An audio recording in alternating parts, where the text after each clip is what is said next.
যে কোনো ব্যক্তি যদি ভালোভাবে পাক পবিত্র না হইয়া নামাজ আদায় করে, তাহলে ওই ব্যক্তির নামাজ পড়া আর নামাজ না পড়া সমান কথা।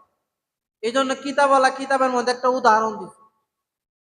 মানুষ যখন নদীতে মাছ মারতে যায়, যে পাতিলটার মধ্যে মাছ রাখে, আমাদের এলাকার ভাষায় এটা সুরহা বলে।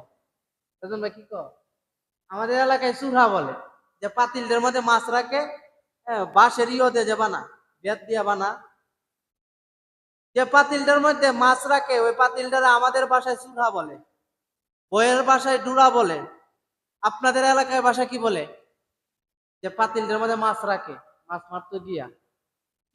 কিতাবের মধ্যে লেখছেন, কোন ব্যক্তি মাছ মারতে গিয়া যদি হ্যাঁ যে পাতিলের মধ্যে মাছ রাখতেছে, অথবা যে ডুরার মধ্যে মাছ রাখতেছে, এই ডুরার যদি তলা না থাকে, সারাদিন যদি মাছ মারে, তাহলে 1 টাকা ফায়দা হবে? ওই লোকের মাছ মারা আর না মাছ না মারা সমান কথা। যখন ঘন্টা 2-1 মাছ মারবো, মাছ টাছ মারার পরে যখন শুকনা জায়গার মধ্যে আসবো, ডুরাটার মধ্যে যখন তাকাইবো, দেখবো মাছ নেই। কি কারণে মাছ নেই ভাই?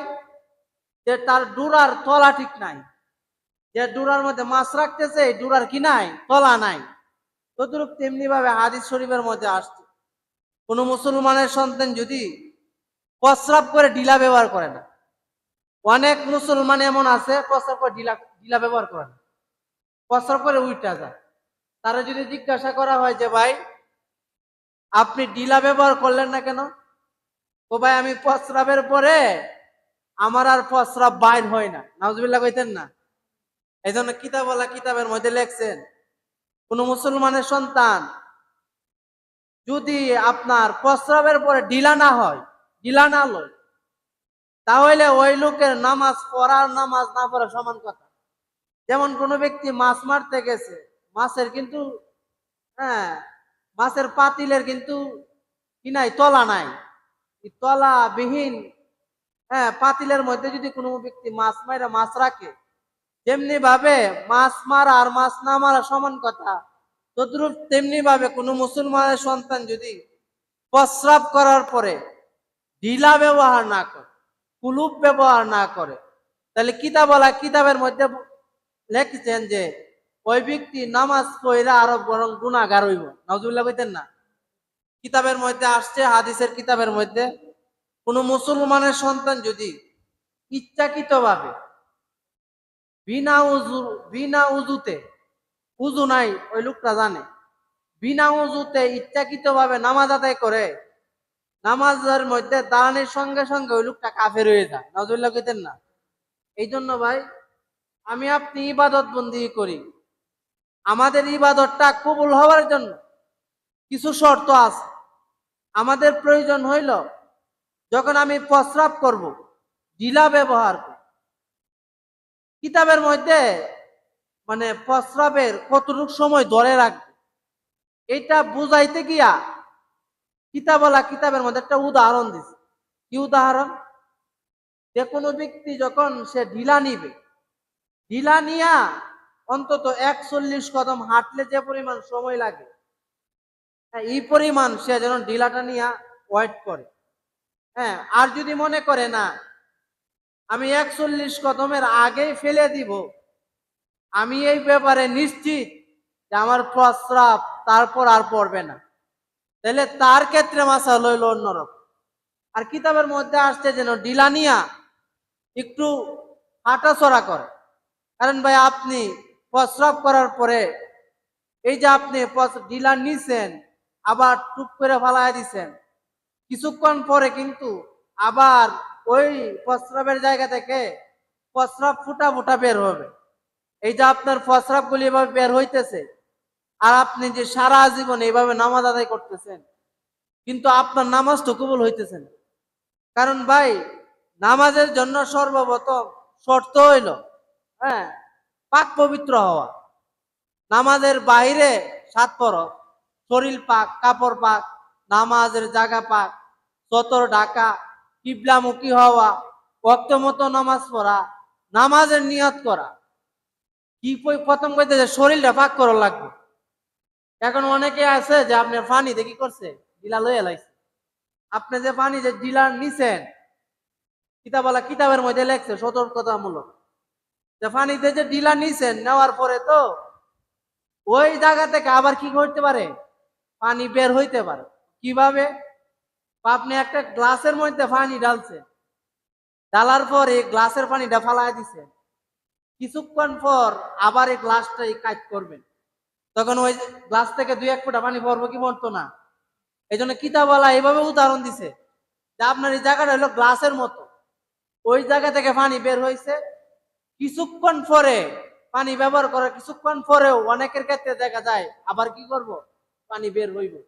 হ্যাঁ, তাহলে কিন্তু ভাই আমি আপনি ভালো করে পাক পবিত্র হইতে পারলাম না। আমি যদি ভালো করে পাক পবিত্র না হইতে পারি, তাহলে আমার এই নামাজ আল্লাহর প্রথম আকাশ পর্যন্ত যাবে না। এই জন্য আমাদের প্রয়োজন হইল কি জানেন? সর্বপ্রথম নামাজের বাহিরে 7 ফরজের 1 ফরজের নাম হইল শরীর পাক। শরীরটা ভালো করে পাক কইরা মসজিদে ঢুকা লাগে। আমার আপনার শরীরটা যদি নাপাক থাকে, আর এই নাপাক নিয়ে যদি আমি আপনি নামাজ শুরু করে দেই, তাহলে কিন্তু ভাই আমাদের নামাজ কবুল হবে না।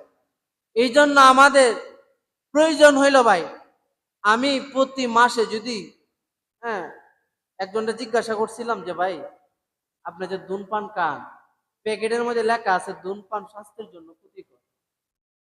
কোনো এক প্যাকেট আটার মধ্যে যদি লেখা থাকে যে এই আটাটা পেটের জন্য স্বাস্থ্যকর, তাহলে যে দোকানদার আটা বেচতেছে ওই দোকানদারের বুকের মধ্যে ডিল মেরে ফেলা যেত না?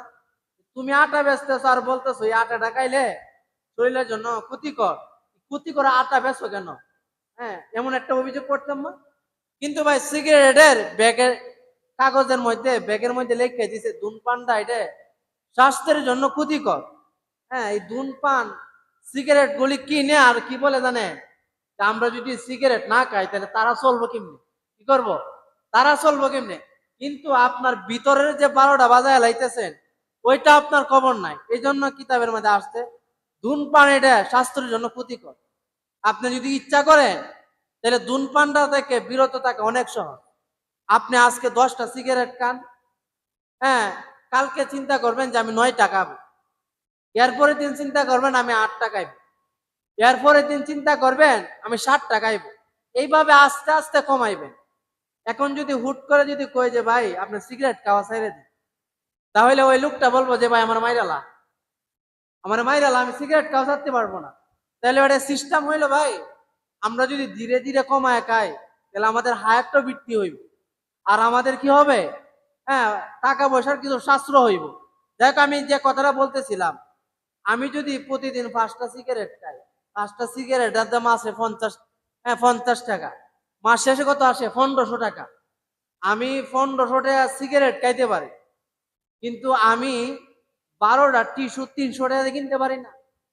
যে টিস্যুটা দ্বারা আমি পাক পবিত্রতা অর্জন করব, যে টিস্যুটা আমি ব্যবহার কইরা নিজেরা পাক কইরা নামাজ পড়ে আল্লাহ জান্নাতে যাইব। এক প্যাকেট টিস্যুর দাম ভাই 300 টাকা, 12টা টিস্যু থাকে। একটা আপনার যদি একটা টিস্যু 1 মাসে ব্যবহার করতে পারে, তবুও তো আপনার 300 টাকার টিস্যু কয় বছর যাবো গা, 1 বছর চলে যাবে। আর যদি আপনি, হ্যাঁ, একটু টিস্যু বেশি লাগে, তাহলে হয়তো আপনার 2 রোলস লাগবে, 24টা টিস্যু লাগবে, 600 টাকা 1 বছর। এই জন্য ভাই আমি অনেক মানুষের বাড়িতে দেখছি যে টিস্যুর বক্সটা কি করছে, বাড়ির মধ্যে ঝুলায় রাখছে। কি না, টিস্যুর বক্সটা বাড়ির মধ্যে ঝুলায় রাখছে, কারণ যদি আমার বাড়িতে টিস্যু না থাকে। এই জন্য আমাদের প্রয়োজন হইলো ভাই, আমরা যখন পাক পবিত্রতা অর্জন করব, অর্জন করার ক্ষেত্রে অনেকে দেখা যায় গাছের পাতা দিয়া কি করে, ডিলানো, ডিলানে কি এর পাতা নিয়ে ভাই, গাছের পাতা দিয়া ডিলানে। আপনি যে গাছের পাতা নিয়ে ডিলা নিতেছেন আপনার কিন্তু কুলুপ অর্জন হইতেছেন। এইভাবে কুলুপ নিয়ে নামাজ পড়লে 4 আনা লাভ হইতো না। আপনি নামাজ পড়া আর একজন লোকে নামাজ না পড়া সমান কথা। আপনি যে ভাই কয়লা দিয়া ডিলা নিতেছেন, আপনার ডিলা কিন্তু হইতেছে না, আপনি না পাকে রয়ে গেলেন। আপনি যে, হ্যাঁ, গরুর হাড্ডি দিয়া ডিলা নিতেছেন, আপনার ডিলা কিন্তু হইতেছে না। আপনি যে ভাই, হ্যাঁ, শুকনা পাতা দিয়া ডিলা নিতেছেন, আপনার কিন্তু ভাই পবিত্রতা অর্জন হইতেছে না। আপনি যে ভাই ছুরি দিয়া ঢিলা নিতেছেন, আপনার কিন্তু ঢিলা অর্জন হইতেছে না। আপনি যে ভাই পাথর দিয়া ঢিলা নিতেছেন, আপনার কিন্তু ভাই পবিত্রতা অর্জন হইতেছে না। আপনাদের শুধু একটা গাছের পাতা পাইছেন, পাতা দিয়ে ঢিলা শুরু করে দিছেন, আপনার কিন্তু ভাই ঢিলা যে নিছেন আপনার কিন্তু পাক পবিত্র হয়েছেন না। আর নামাজের জন্য সর্বপ্রথম শর্ত হইল পাক পবিত্রতা অর্জন করা। আপনি যে ভাই ব্যবহৃত ঢিলা দিয়া কি করছেন ভাই, একজনে একটা ঢিলা ব্যবহার করে ওই জায়গাতে রাখছে, আর ওইটা ঢিলাটা শুকনা হইছে। হ্যাঁ, আবার আপনি ওই ঢিলা দিয়ে আবার কি করছেন ভাই, ঢিলা ব্যবহার করে লাইছেন, আপনার ঢিলা কিন্তু সই শুদ্ধ হয়েছে না, এবং আপনি কিন্তু ভালোভাবে পাক পবিত্রতা হয়েছেন না। আর আপনি যেহেতু ভাই ভালোভাবে পাক পবিত্রতা হইতে পারছেন না, এই কারণে ভাই আল্লাহ জাল্লা শানুর নিকট আপনার নামাজটাও কবুল হবে না। এই জন্য কিতাবওয়ালা বলছে নামাজের বাইরে 7 ফরজ, শরীর পাক, পরে আইছে কাপড় পাক। হ্যাঁ, আপনি নামাজের পূর্বে আপনার কাপড়টা পাক হওয়া লাগবে। ভাই আপনি বেড়াইতে গেলে দামি পোশাকটা পরে বেড়ানির যায়, আপনি বিয়ের বাড়িতে গেলে আলমারি থেকে যে দামি পোশাকটা, ওই পোশাকটা পরে কোনো যান, বিয়ের বাড়িতে যায়, মেয়ের বাড়িতে যায়। আল্লাহ হইল হ্যাঁ সর্বসেরা মানুষ, যে আল্লাহ আমাদের জন্য পৃথিবীর মধ্যে সপ্তাহের মধ্যে সর্ব একটা শ্রেষ্ঠ দিন রাখছি। ওই শ্রেষ্ঠ দিনের মধ্যে আমি আপনি কি করি ভাই, আমি আপনি না পাক কাপড়গুলি পরে চলে আসি, যে ওই কাপড়টা যে রাখছিলাম, আমি না পাক কাপড়টা যে রাখছিলাম ধুইছি কিনা এটাও আমার ভালোভাবে কি নাই ভাই স্মরণ নাই। কিন্তু আমি আপনি কি করি ভাই, ওই সমস্ত পোশাক পরে চলে আসি। এই জন্য হাদিসের মধ্যে আসছে, যখন আমরা নামাজে আসবো, বিশেষ করে শুক্রবারে যখন আসবো, তখন যেন আমরা একটু সাজুগুজু করে আসি। অর্থাৎ আমার এই জামাটা পুরাতন ঠিক আছে, এই পুরাতন জামাটাই যদি আমি একটু ভালোভাবে ধৌত করে আসি, তাহলে আল্লাহ জাল্লা শানুর ফেরেশতারা খুশি হইয়া একজন ফেরেশতা আরেকজনের বলতে থাকে, দেখো আল্লাহর বান্দারা পৃথিবীর সর্বশ্রেষ্ঠ জায়গায় মসজিদে একটা বালা পোশাক পরিধান করে আছে। সুবহানাল্লাহ কইতেন না? এই জায়গাতে বালা বেকার আছে। বালার অর্থ এই না যে আপনি নতুন পোশাক পরে আওয়া লাগবে, বালার অর্থ ওই হইলো যে আপনার পুরান পোশাক যায় এটা যেন পাক পবিত্র থাকে, এটার মধ্যে যেন আপনার কোন সন্দেহ না থাকে যে এটা পাক না, পাক কি না না পাক। এই জন্য আমাদের প্রয়োজন হইলো ভাই শরীর পাকের পরে হইলো কাপড় পাক। আমি যে কাপড়টা দ্বারা নামাজ আদায় করতেছি, কাপড়টা যেন কি হয়, পাক হয়। হ্যাঁ, এরপরে আসছে যে নামাজের জায়গা, আমি যে জায়গাটার মধ্যে নামাজ পড়বো ওই জায়গাটা যেন পাক হয়। যেমন আমরা অনেকেই চকের মধ্যে কাজ করি বা ক্ষেতের মধ্যে কাজ করি, এই জন্য আমাদের প্রয়োজন হইল, যেহেতু আমি ক্ষেতের মধ্যে কাজ করতেছি, ওই দিক দিয়ে তো কুকুরও চলাফেরা করতে পারে, করতে পারে না ভাই? কুকুরের লালাও তো পড়তে পারে। এই জন্য ভাই আমরা যখন ক্ষেত কামারে যখন ভাই কাজ করব, কাজ করার ক্ষেত্রে আমাদের জন্য প্রয়োজন হইল জমিনের উপর একটা গামছা জাতীয় বা একটা কাপড় জাতীয় কোনো কিছু বিছায়া ওই জায়গাটার মধ্যে কি করা, নামাজ আদায় করা। আবার হাদিসের মধ্যে আরেকটা কথা আসছে, কি কথা আসছে, যখন হাদিস রাসূলুল্লাহ সাল্লাল্লাহু আলাইহি সাল্লাম বর্ণনা করেন, তখন বলতেছেন, হে আমার সাহাবায়ে কেরাম, যখন তোমাদের মসজিদটা বেশি প্রশস্ত হবে, তখন তোমরা নামাজটা একটু লড়াইয়ে পড়ো। এমনি পড়ো যে তুমি ফরজ পড়ছো ওই জায়গাতে, সুন্নতটা আরেক জায়গাতে পড়ো, নফলটা আরেক কোনাতে পড়ো। যদি জায়গা প্রশস্ত হয়, বিশাল বড় মসজিদ হয়। আর যদি মনে করেন যে জায়গার সংকট, তাহলে হাদিসের মধ্যে আসছে জায়গা লাড়ানির প্রয়োজন নেই। এই জন্য আমাদের প্রয়োজন হইলো জায়গাটা লড়াইয়া যদি পড়ি, এক জায়গায় সুন্নত পড়ছি, আরেক জায়গায় ফরজ পড়ছি, আরেক জায়গাতে নফল নামাজ আদায় করছি। কিতাবের মধ্যে আসছে যে জায়গাতে আপনি যতবার নামাজ আদায় করছেন, ওই জায়গাটা হাসরের ময়দানে আল্লাহর নিকট বলবো, আল্লাহ তোমারই বান্দায় আমারই জমিনে আমারই জায়গার মধ্যে দাঁড়ায় নামাজ আদায় করছিল, সুবহানাল্লাহ। আর তুমি আল্লাহ আমারই বান্দাগুলিরে মাফ করে দিও, সুবহানাল্লাহ কইতেন না? এই জন্য আমাদের প্রয়োজন হইলো যখন আমরা নতুন কোনো মসজিদে যাব, সুন্নতটা এক জায়গাতে পড়ি, ফরজটা আরেক জায়গাতে পড়ি, নফলটা আরেক জায়গাতে পড়ি। তাহলে কয় জায়গাতে হইলো? 3 জায়গাতে হইলো। এই তিনটা জায়গা আমার জন্য কি হয়ে গেল ভাই, সাক্ষী হয়ে গেল। আপনি কোনো একটা নতুন মসজিদে গেছেন, আপনি গিয়া 2 রাকাত নামাজ এক জায়গাতে বইরালান, আর 2 রাকাত আরেক জায়গাতে পড়েন, ফরজটা আরেক কোনাতে পড়েন, সুন্নতটা আরেক জায়গাতে পড়েন। এইভাবে যে ভাই 2-3 জায়গায় মিলায় যে নামাজটা পড়লেন, ওই জায়গাটা কিন্তু হাসরের ময়দানে আপনার পক্ষে সাক্ষী দিবে, সুবহানাল্লাহ। এই জন্য ভাই আমাদের প্রয়োজন হইলো, আবার যখন আমি যখন নামাজটা পড়বো, তখন যেন মুসল্লিদের ব্যাঘাত না হয়, মুসল্লিদের যেন সমস্যা না হয়। যেমন একজন 3 রাকাত শেষ করে লাইছে, তখন এখন আমি ওই লোকের পিছনে 4 রাকাত বিশিষ্ট নামাজ শুরু করছি, তাহলে ওইটা যে ব্যক্তি 3 রাকাত বিশিষ্ট নামাজ পড়ছে তার জন্য কষ্ট হয়ে যাবে। কারণ আপনি নামাজ না শেষ করলে তো উনি উঠতে চলে যাইতে পারে না। এই জন্য আমাদের প্রয়োজন হইল, কিতাবের মধ্যে আসছে যে সুন্নত গুলি একটু দূরে দূরে পৃথকভাবে পড়ে নেওয়া। সুন্নত শেষ হইলে ধীরে ধীরে কি হইয়া কাতারবদ্ধ হইয়া বসা। কারণ আমি যদি মাঝখানে যদি সুন্নত নফল শুরু করে দেই, আর ওই দিক দিয়ে নামাজের টাইম হয়ে গেছে, তাহলে এই মাঝখানের জায়গাটা যেটা আছে ওইটার মধ্যে সূত্র না দিয়া ওই পিছন থেকে আরেকজন আইসা ওই যে ব্যক্তি নামাজ পড়তেছে ওই ব্যক্তির জায়গার মধ্যে দাঁড়ায় গেলে কি নাই ভাই, কোনো সমস্যা নাই। ভাই আমি যে কথাটা বলতেছিলাম যে 1 নম্বর হলো কি পাক ভাই, শরীর পাক, কাপড় পাক, নামাজের জায়গা পাক, যে জায়গাটা আমাদের নামাজ পড়বো ওই জায়গাটা পাক পবিত্র হওয়া লাগবে। 3 নম্বর হলো সতর ঢাকা। এখন পুরুষের সতর কতটুকু, কিতাবের মধ্যে আসছে নাভি থেকে নিয়ে এই হাঁটু পর্যন্ত। কোন লোক যদি ধরেন নাভি থেকে নিয়ে হাঁটু পর্যন্ত যদি দায়িকা যদি নামাজ আদায় করে, তাহলে কিন্তু তার নামাজ আদায় হয়ে যাবে। কি আদায় হয়ে যাবে ভাই? কোন ব্যক্তি যদি এদ্দুর এদ্দুর পোশাক না পরে শুধু নাভি থেকে হাঁটু পর্যন্ত কি করছে, হাঁটু পর্যন্ত ডাইকা নামাজ পড়া লাইছে, তার নামাজ কিন্তু সহি শুদ্ধ হয়ে যাবে। কিন্তু এটা তার জন্য উচিত না। কোন ব্যক্তি যদি নাভি থেকে হাঁটু পর্যন্ত ডাইকা যদি তার শ্বশুর বাড়িতে যায়, তাহলে এটা কি নাজায়েজ কাজ করলো ভাই? এটা কি নাজায়েজ কাজ করলো? এটা কিন্তু হারাম কাজ না। কারণ শরীয়তের বিধান হইলো নাভি থেকে হাঁটু পর্যন্ত ডাকলে ফরজ আদায় হয়ে যাবে। আর যদি সারা শরীর কি থাকে, খালি থাকে, তাহলে কিন্তু গুনাহ হইতো না। কিন্তু আপনি যে শ্বশুর বাড়িতে যাইতেছেন মিষ্টির কার্টুন নিয়া, আপনি যদি নাভি থেকে হাঁটু পর্যন্ত ডাইকা যান, শরীয়ত কিন্তু লঙ্ঘন হইছে না। কিন্তু সমাজের মানুষে কইব দে জামাইটা কি ব্যাককল কিনা, না জামাইটা আকল জ্ঞানের অভাব, নাকি সাধারণ জ্ঞানের অভাব। শ্বশুর বাড়িতে আইছে, নাভি থেকে হাঁটু পর্যন্ত ডাইকা চলে আইছে, তার বাড়িতে কোনো কোনো কাপড় ছিল না, তার বাড়িতে কি কোনো পোশাক ছিল না। অর্থাৎ সমাজের দৃষ্টিতে অপছন্দনীয় দেখা যায়। কি পছন্দনীয় ভাই? অপছন্দনীয় দেখা যায়।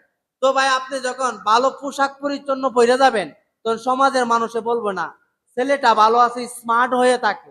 তদ্রুপ তেমনি ভাবে ভাই নামাজের যে বিষয়টা, যে আল্লাহ জাল্লা শানু আমাকে আপনাকে সৃষ্টি করছে, ওই আল্লাহর সামনে যদি আমরা ভালো পোশাক পরে সুন্দর ভাবে সতর গুলি ডাইকা পাঞ্জাবি পয়রা অথবা শার্টি পর্যন্ত পয়রা মাথায় টুপি লাগায় যদি আমরা নামাজ আদায় করি, আল্লাহ তাআলা খুশি হইয়া বান্দার গুনাহগুলি মাফ করে দেয়, সুবহানাল্লাহ। পরে আসছে যে কিবলামুখী হওয়া। কি হওয়া ভাই? একটা আওয়াজ দেখুন, কি হওয়া ভাই? কিবলামুখী হওয়া। এখন ভাই আমি নামাজ পড়ো, আমি যদি কিবলামুখী না হয়, তাহলে তো নামাজ কিয়ামত পর্যন্ত সিজদা দেয়া কাজ হইছে। এজন্য কিতাবওয়ালা একটা চন্দ লেখছিল আসি যে আসল কাবা না চিনিলে ডাকলে কি আর তারে মিলে, নামাজ রোজা সব বিফলে বিতা আল্লাহু আকবার, মন ভাঙ্গা না মসজিদ ভাঙ্গা, ভাঙ্গায় আল্লাহর কাবা। তাহলে ভাই আসল কাবা না চিনিলে, আমি যদি ক্যাবলায় না চিনি কোন দিকে ফিরে নামাজ আদায় করা লাগবে এটা যদি না জানি, তাহলে কিন্তু ভাই আমার নামাজ হইতো না। এই জন্য কিতাবরা লেখছে যে নামাজ পড়তে হইলে শরীর পাক লাগবো, কাপড় পাক লাগবো, নামাজের জায়গা পাক লাগবো, সতর ঢাকা লাগবো, কিবলামুখী হওয়া লাগবো, ওয়াক্ত মতো নামাজ পড়া লাগবো, আবার নামাজের নিয়ত করা লাগবে। নামাজের ওয়াক্ত না হইলে আপনি নামাজ পড়তে পারবেন? আমার একজন জিজ্ঞাইতেছে হুজুর জোহরের নামাজ আর মাগরিব এশা তিন নামাজ যদি একসাথে পড়ে আল্লাহ তাইলে হইতো না? হইব ভাই? 3 নামাজ কি একসাথে পড়লে হইব? যে নামাজের যে ওয়াক্ত ওই নামাজে ওই ওয়াক্ত ওই নামাজ আদায় করা লাগবে। এই জন্য আমাদের প্রয়োজন হইল, তারপর আসছে যে নিয়ত করা। কি করা ভাই? নামাজের নিয়ত করা। এখন কি নামাজে আয়সা আপনার কোয়া লাগবে যে আল্লাহ শুক্রবারের নামাজ 2 রাকাত ফরজ নামাজ কিবলামুখী হইয়া ইমামের পিছনে আদায় করতেছি, আল্লাহু আকবার, এভাবে বলা লাগবো না ভাই। ইসলাম কিন্তু কঠিন জিনিস না। আজকে যে শুক্রবার এই বিষয়টাকে আমরা যাই না আছে না, আজকে যে শুক্রবার বিষয়টা আছে তো, এবং আজকে যে শুক্রবারে নামাজ পড়বেন এটা আছে তো। এই যে বাড়ি থেকে যে আসার আগে যে আপনার একটা যে না আসছিল যে আজকে তো শুক্রবার জুমার দিন নামাজ পড়া লাগবো, এই যে নামাজ পড়া লাগবো মনে মনে যে ধারণাটা আইছিল এর দ্বারাতে আপনার নিয়ত হয়ে গেল, সুবহানাল্লাহ কইতেন না?